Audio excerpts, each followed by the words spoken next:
ఋతునామ సంవత్సరాన్ని విజయవంతంగా ముగించుకొని శ్రీ క్రోధి నామ సంవత్సరంలోకి అడుగుపెడుతున్న సందర్భంగా ఉగాది శుభాకాంక్షలు తెలియజేస్తున్న. ఉగాది అంటే కొత్త సంవత్సరం.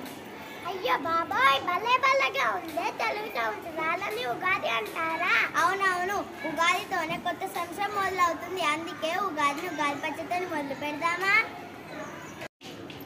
ఉగాది పచ్చడిలో అన్ని రకాల రుచులు ఉంటాయి.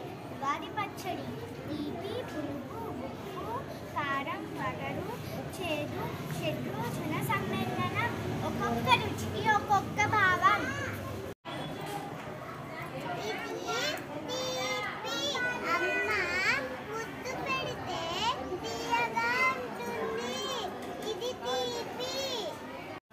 అమ్మ చిరాకు పడితే పుల్లగా ఉంటుంది, ఇది పులుపు. అమ్మ చదవమంటే ఉప్పుగా ఉంటుంది, ఇది ఉప్పు.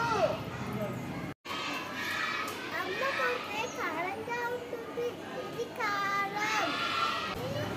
అమ్మ కోపడితే వగరుగా ఉంటుంది, ఇది వగరు. అమ్మ తిరిగితే చేదుగా ఉంటుంది, ఇది చేదు. ఉగాది పచ్చడి రుచులు. మా పిల్లల హావభావాలు చక్కగా చూశారుగా. కష్ట సుఖాలు, తీపి, వగరు రుచులతో మన జీవితాన్ని ముందుకు నడిపించేలా చేస్తుంది ఈ ఉగాది పండుగ. అందరికీ తెలుగు నూతన సంవత్సరం శుభాకాంక్షలు.